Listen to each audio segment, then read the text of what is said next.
I need to find a better hobby than being online all the time. And thankfully, I have this computer. I'm thinking of doing whatever I can with it, just whatever is fun to do, and whatever I can do with it.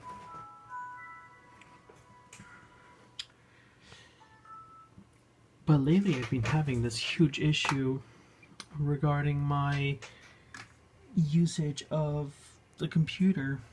And I don't mean this one, I mean in general.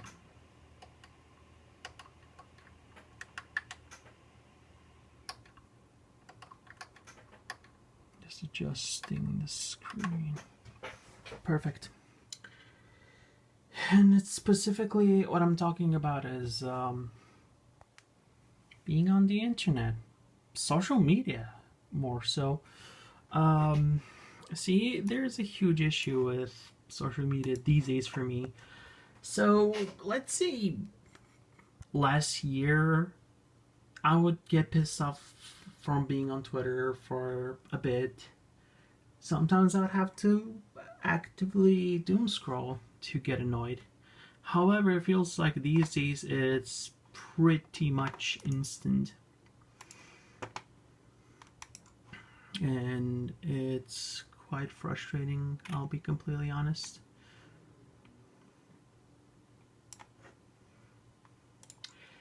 The problem is, I don't have a lot of ways to occupy my mind other than the internet.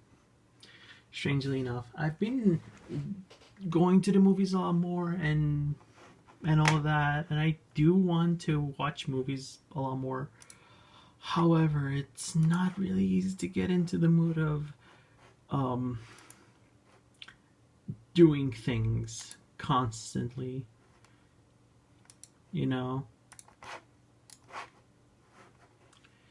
And I think that's a huge problem. I know it's a first world problem, since now I live in the first world. You can kind of call it that. And I know it is quite on the. There's people who are dealing with worse, and I'm not denying that. What I'm trying to say is, it does still suck that it feels like the problem is, if it was me, I would have quit social media. The problem is, I have my friends who I love dearly, and I want to spend time with them and hang out with them and catch up with them in case I have too much anxiety and I cannot reach out. And that's kind of a problem I need to get better at. But yeah, I love my friends way too much to quit using social media. Not to mention, I may act all high and mighty, but I am well aware that I don't have too many. I have hobbies. Don't get me wrong. Like I'm very much into music and movies and video games. The problem is, you don't have the energy past a certain point to do that, unless you're like. My problem is, I can play games or watch movies, but unless I'm truly wholeheartedly immersed, I can only do it for a couple hours at a time. And the problem is, when you're getting immersed and you play it for more than a couple hours at a time, you're probably bound to play that game and beat it in a couple days, really. Even if it's like one of the longer ones. And I think there's also the problem of having too many choices. Um, Not showing everything, I'm just showing a few shelves, but keep in mind how difficult it is picking a game when you have like 1,000 to go from. And I know some people actually downsize their collection for that particular reason, because they're like, well, I'm not gonna play all of them, so I'm just gonna keep some of them. However, the problem is, I don't really want to do that, because the problem is, let's say I want to play XYZ game in 2 years. If I know I want to play it now, why do I have to wait 2 years to buy it? I know that it is usually better. Like, I know a lot of people don't hold on to their games. They usually play something and then sell, and I know that would be the more economically and also wiser method. However, at the same time, it to me feels like you're always ending up at a loss because let's say you buy a game for $60, or let's say you go to a used store, right, and you get it for 40. If you want to sell it, you won't get the same amount. You'll get less. You will be at an inherent loss, and at that point, might as well just not even bother selling it. I hold on to these games because I do want to eventually at least try playing each one of them. The problem is that it's very difficult getting in the mood to play them. It's very difficult listening to every watching every movie I have, watching every show, and I've been getting better at it. I remember before COVID, I had this mentality that one day I will watch everything, I'll play everything, I'll listen to everything, and I kind of kept myself off of enjoying so many things because I kept telling myself, oh, I'll do it one day, I'll do it someday. However, well, the pandemic came and that was kind of the perfect time because I was stuck at home. Sure, I still had a job, but let's be honest, when you're working from home, you're usually trying to do something else too if you can and whatever. And what I was doing is I was watching movies. I started watching movies in between whatever thing I had to do at that particular moment, and I managed. And honestly, don't regret doing that. I mean, I was getting paid like shit anyway, so might as well get some enjoyment out of it. But see, I think that's a huge issue I see with everyone. Everyone waits for the right time to do something, and I think even now, part of me, even if I don't admit it, even if I'm I see myself as mightier than that, I still think the same way. I still probably, in my mind, I'm like, oh, this is not the right time to play this game. I might play this game. This is in my backlog. I kind of want to play it, but I also want to play this game and this game and this game. It's like, it is choice paralysis. That is the problem of having a backlog, and I should focus on a little bit of everything. I've been going to the movies more often, just pretty much every other day, maybe even every day for like multiple days in a row. And I want to continue that. Whenever a new movie comes out, I want to go. Um, I should probably make it a habit to also go um, to watch a movie, not go to the theater. Just did the same thing whenever being time to go to the movies.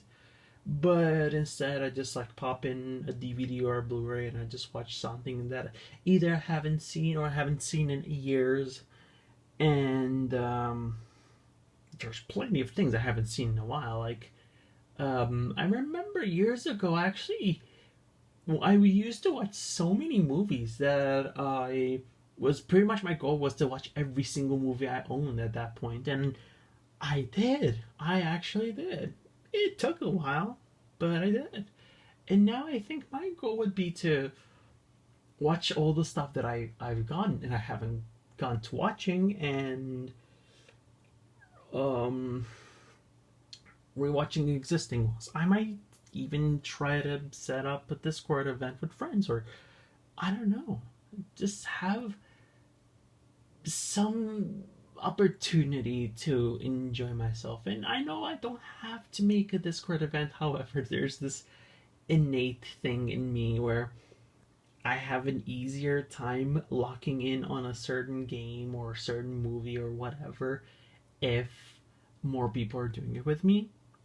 I think it's just in my nature. I want to show people what I like and what I care about, and kind of just share my experiences with people. I think it's probably just part of what makes us human, wanting to share parts of ourselves with others. And see, that's exactly why social media is as huge as it is. It's because we want to share our experiences with the world. That's literally what I'm doing right now. Even if I don't really share these videos publicly, and it is really a matter of only close friends can have the opportunity to know of them, and the rest who find it probably find it through like natural algorithmic uh, choice and stuff. Also, I'm sorry for the flickering and things. I can't really control it other than not using a CRT monitor at all. I don't think the refresh rate would do anything. Let me see. Display settings. Advanced, maybe something here. Yeah, I think I should probably look for the drivers so I can get all this properly set up, because it is still driverless. But yeah, I I should motivate myself into approaching the fine arts. I know that some, I hate how the word media got this negative stigma, because what other better word do we have to describe various types of art forms while not being specific? Because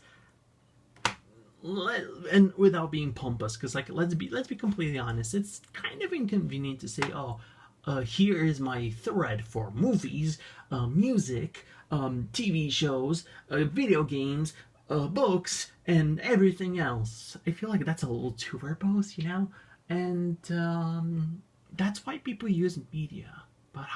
But like, the word media has gotten a bad reputation, and very understandably so, from people kind of turning that word in, like, not people necessarily, just the internet as a whole, in companies and all that, turning it from word that encapsulates all array of arts and forms of information and whatever into content, I guess, thing that exists. But yeah, I feel like I've always been someone who enjoys, like, I call all of that stuff art. And the thing is, the word arts is also very vague, because a lot of people are very particular. A lot of people, when they hear the word art, they specifically think of paintings or drawings or something that is strictly illustrative in the static form. Though, art at its core encapsulates a lot of elements: 3D modeling, music, books, like literature in general, even video games, encoding and stuff like that. I personally see as art. It's just, I guess, a very difficult way to explain and define things without either feeling like you're reducing their significance or you're giving too much significance to them or whatever. I have Dungeon Keeper too. I grew up with this game. I also want to check out these games. I know Purple Place. I played it a bit when I was young. I was an XP kid, so when we got 7, I was already Windows 7 came out in 2009. I was 11, and we didn't really use Vista because Vista had that whole stigma, and XP was still just fine, you know. Uh, so the only times I could play Purple Place, whatever.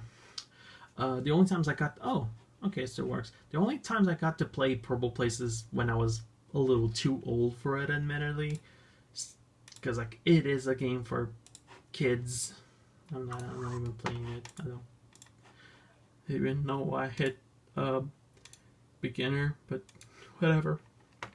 Chess, I need to actually learn how to play chess. I never understood Free Cell. Hearts was also a game that was a bit of a mind boggling problem for most of my life. Then I learned how to play it and now I forgot. Inkball, same issue. Mahjong, I don't know how to play. Minesweeper, I never understood it, but I liked playing for some reason. I was always like intermediate, sure. I like the XP version, or not just XP, like XP and prior version more. It had that little like little face, little emoticon to sound like a millennial. When I was a kid, I thought it was the sun. I really liked when you would win. It had the little sunglasses, and I was like, oh, it's like the sun being like, yeah, you're cool. I don't know.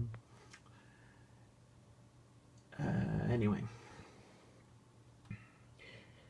yeah, that is like a problem with me. I need to be more proactive in doing things. However, you know, starting something is the hardest part, but getting into it is just as difficult. I started playing through Amnesia, and it is a game I find interesting. However, I'm not sure whether the problem is that it's not for me or if it's not the type of game I want to play right now, because I played a few hours of it. I made some decent progress, but I don't really feel like going back to it. I don't feel like touching it again. I might try to do it one more time one of these days to see if I want to shelve it for the time being, or if I want to actually try to complete it. Well, anyway, back to the internet. It's just straight up being online isn't even fun. I only go there to catch up with my friends and get news. And even Blue Sky has a lot of problems, but Twitter is even worse. Like, even when I remember today I took a quiz from someone I know about Deltarune character, and since they don't follow me on my private account, I decided, oh, okay, I want to post the result, so I will just put it on my main, even though I've barely touched that account in the past over half a year, and I don't really want to get back to it. And I also retweeted a few things, whatever. And it's every time I would just I instinctively, whenever I see a post that is like somewhat popular, making a point about anything, I instinctively get to like check replies, see what people think, see if someone shares the same opinion or someone has a different opinion that will make me go, huh, I haven't thought of that. Like a regular, normal discussion, because social media is kind of supposed to be a place where you could have discussions with people and share ideas and concepts. However, Twitter is just irredeemable at this point. Every single reply on a post, pretty much, where it was either incel right-winged asshole types who were saying some pretty vile stuff, or just straight up being misogynistic towards women, or being like, there was a post about someone in their late 20s showing their Tinder profile to some younger coworker to show how bad things are. and the coworker was like, "Holy shit, what the fuck is going on?" You know, and there are so many incels being like, "You should have, you should, you missed out on love. You should have gotten married early. You should go to the church." It's like, why? Why are people in a rush? Like people are like these people are acting like 1950 stereotypes. Like stereotypes so bad that probably even in the 1950s people would call you overly conservative. And the problem is that they're living in this fantasy because they don't live those stereotypes.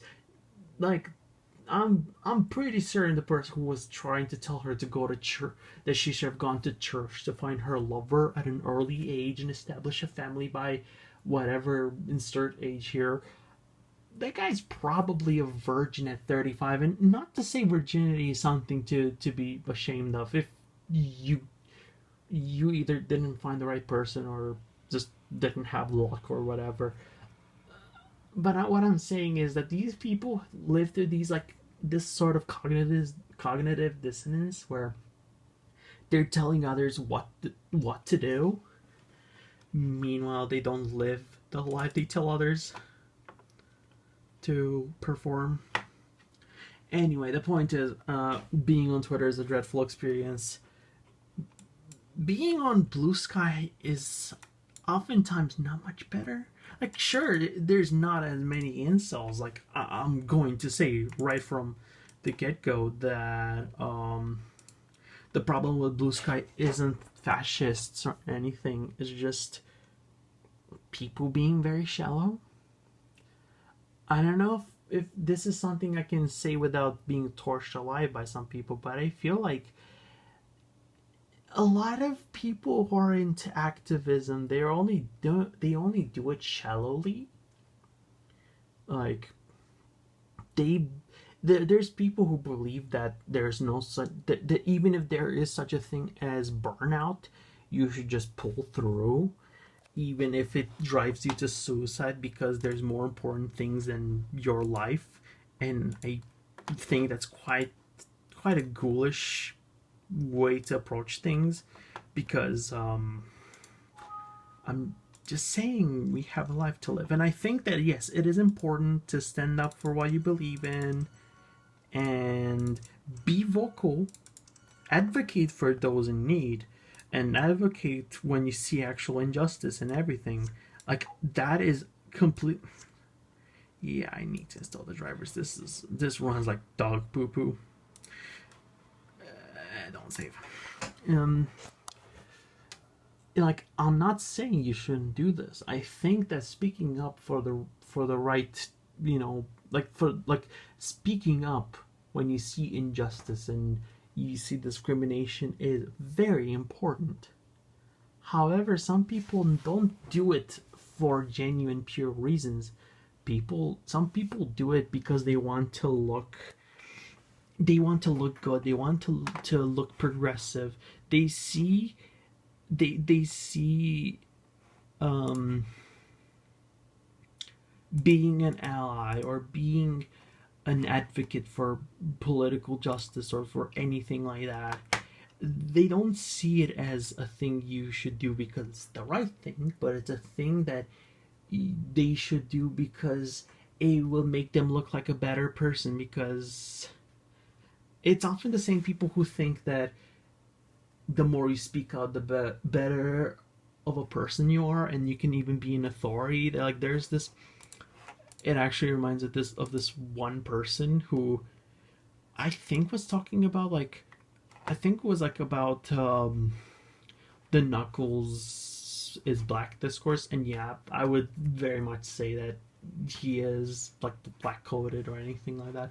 And there was this one person who was like extremely offended on behalf of people of color and was calling anyone a racist, and they were like, and it was to the point where she was very much clearly putting herself above the actual people she was trying to represent as a white woman and say, I am offended on your behalf, and was pretty much silencing opposing not just opposing, people who are saying, hey, you're kind of taking it way too far, just chill, who are on the other side. Even, and there are many people who are literally agreeing with her. Like, I agree with the idea of, yeah, she was right that, yeah, Knuckles is black, but she was also harassing an artist or something like that. I don't remember exactly the full context, but I know that the point is a lot of people are just being very performative in trying to do the right thing. It's kind of like I've seen it a lot in 2020 with like BLM. Most people I know were very much speaking about it for the right reasons, because yes, Black Lives Matter, and we as white people do have a privilege, and we have to get over our white sensibilities. However, there are some people who are very much doing it because they wanted to brag about how not racist they are.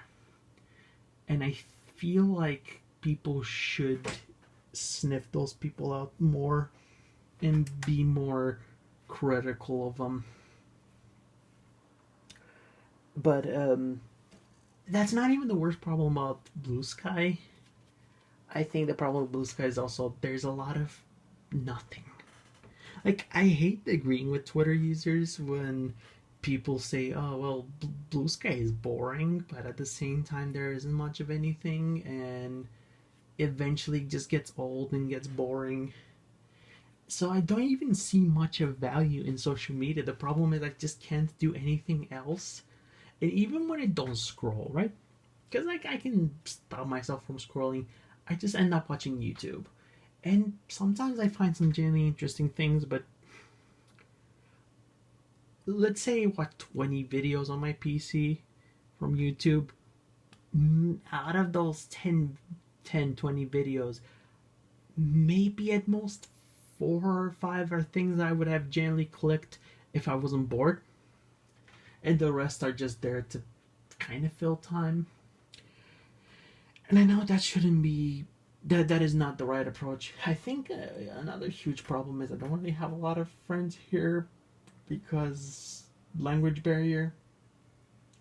And another issue is I love going on walks. Just putting my earbuds and just going on walks. However, this place, at least where I live, going on walks is not very fun unless you're walking with a purpose. And sure, I'm thinking of just taking a train and going wherever I want sometimes. And I should do that. But there's a commitment to it, and I think that's kind of the problem here. Um, I think it definitely is a problem where I need to do more things. I need to live my life more.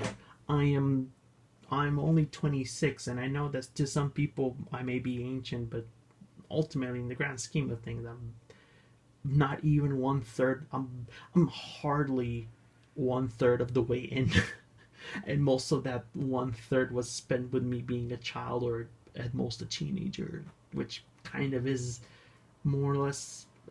I lived like a child because I didn't have all that independence going on. Um, but you know, I really need to do more with my life, and I think people in general should do more with their lives. I think the problem with the internet is it offers you a very curated version of the world and reality. A lot of people believe that the world is worse than it is or better than it is because of how the internet skews things, uh, to either make you worry about something more or worry about something less. And this can have very dangerous ramifications. And I'm not worried about myself because even if it was my early days as a kid, I did live a life before the current state of the internet, so I know how things are. But there are people, and I'm talking about, I would actually say pretty much anyone under the age of 20 right now. Those people, I don't think I could call.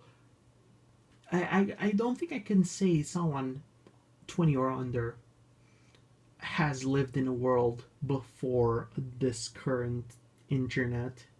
I would say current internet as it is, it started around 2012, but I would actually say the one event that changed the environment forever into what it is now, and stopped it from, the little silly, goofy image macro era of the late 2000s and early 2010s is, and I kid you not, um, um, DashCon. Not DashCon specifically, but DashCon was pretty much around the time where Gamergate started and attitudes started shifting. Political content became way more out there, but at the same time, like on one hand, you had bare social awareness towards a lot of causes, which is really good because, for example, queer rights or you know advocacy for like minorities in general, for whether it's queer people, black people, Palestinians, for example, now have more visibility than they would have in the old web when it comes to the atrocities going on. I think that is good, but at the same time, we have kind of ended up in a world where everyone is has to be constantly informed. The 24/7 news cycle meant that you could anytime get information when it was on TV. Like you could tune in and get the news, or you can pick up a newspaper. However, now the news is pretty much at your fingertips on your little phone, and you have access to it at any time. And I don't think that's how the world is supposed to be. Because yes, that can have positives. As I said, there's people can advocate for themselves and stand up for what is right, and make their cause more widely known. And you can also more easily call out bullshit that is spread around. Even if I was also critical of how it also makes it kind of easier to spread propaganda, but it's also easier to dispel it. The point is, there are positives, but at the same time, I feel that having all this information overload has kind of made us worse, has made us more miserable. And I hate to agree with my parents, but yeah, it kind of is the phone. I feel like both, and I'm not saying in the ignorant way of the phone makes you depressed. It's more so the overload of information that we keep getting. And the problem is, it really is like it's I watched 28 years later, and very light spoilers perhaps, but there's a scene where the two of the main characters, a father and a child, go out venturing, and they see someone who has been infected and is hung upside down with pretty much writing carved into him, and pretty much like very much clearly tortured. And the dad just tells the child, "Don't look away. Do not look away. Do as I say." Pretty much telling the child, like showing the child the atrocities of the world, in hopes that they get desensitized, because the world they live in is a world where you kind of have to be desensitized and have an easy time killing, I guess. But unfortunately, that's something I see a lot with the internet. We have this attitude of "don't look away." And again, I'm not talking about the right things where you shouldn't turn a blind eye to people standing up for themselves and all that. I'm saying you're exposed to the most vile parts of humanity, of most vile parts of humans, and attitudes, even things, even statements that people do not genuinely mean. As I said, like there's a lot of people just saying hateful things because they want to stir the pot. However, it still takes a toll on you, you know? Or how if you make a bad take, there's this whole meme of if you make a bad take, you might end up with gore in your DMs, and I'm like, that shouldn't be normal. I don't think people should see guts and murder for saying something stupid. And I think that's kind of the problem. That's what I'm talking about when it comes to don't look away. You know, I'm thinking of oh, sorry, trying to like look for her name.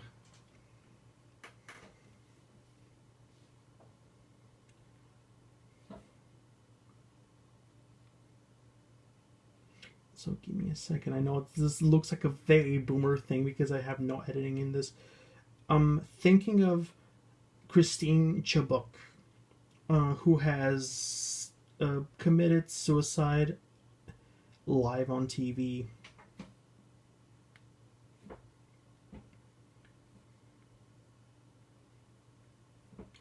And her final words were very much kind of telling of, even if they were reflecting the 1970s, they're even, unfortunately, not only have they held up in today's age, in fact, it has just her words have held up so badly, and I'm gonna read those words. This is not me trying to make light of what she's done to herself. This is me encapsulating that our world has not gotten better since her passing. We have learned nothing, and we will learn nothing from people dying, unfortunately. What she said is, and I quote, "In keeping with the WXLT practice of presenting the most immediate and complete reports of local blood and guts news, TV40 presents what is believed to be a television first." And then she says, "In living color, an exclusive coverage of an attempted suicide."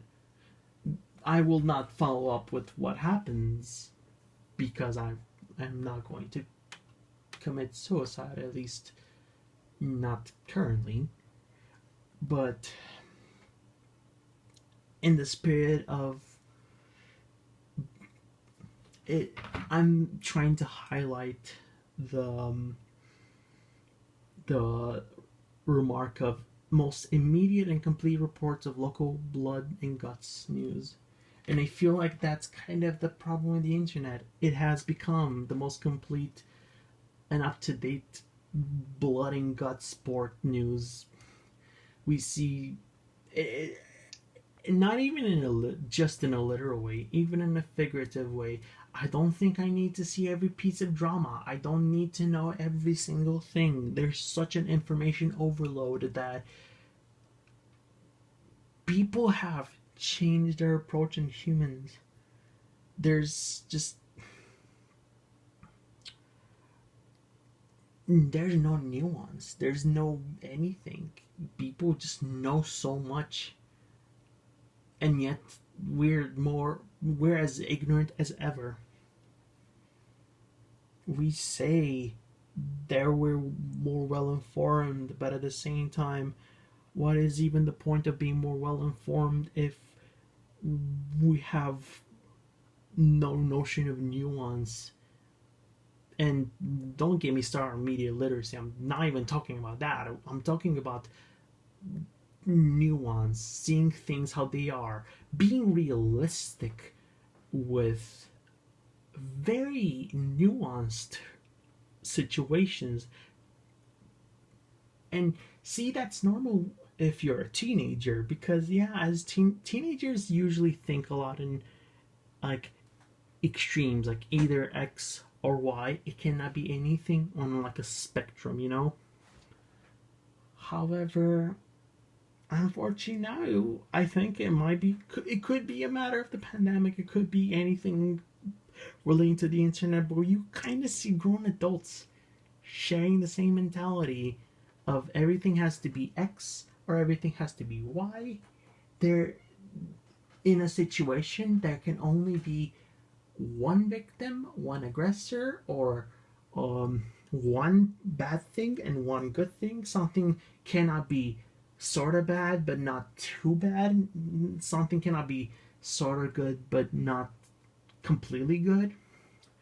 And that's how you end up with with, for example, people who are bad being forgiven because something they did wasn't all that bad, or the opposite of that, someone who did something that was a mistake and is treated as someone who has done an extremely bad act or something like that. And I'm not even gonna call it cancel culture. I'm not talking about that shit. No, I'm talking about like people put XYZ influencers up on a pedestal and then they get shocked when they do a very human mistake, and they get harassed over it, even if the very people who harass them are doing the same mistakes themselves. Anyway, the point is the internet kind of pisses me off. I just hate how people feel so fake. People lack, either genuinely or not genuinely, lack a lot of nuance and perspective on things. And the more shit happens, the more I kind of think about just not engaging with the world as much. However, I love my friends way too much to fully go offline, you know? But what can you do? Not much. Anyway, I'll see you all next time.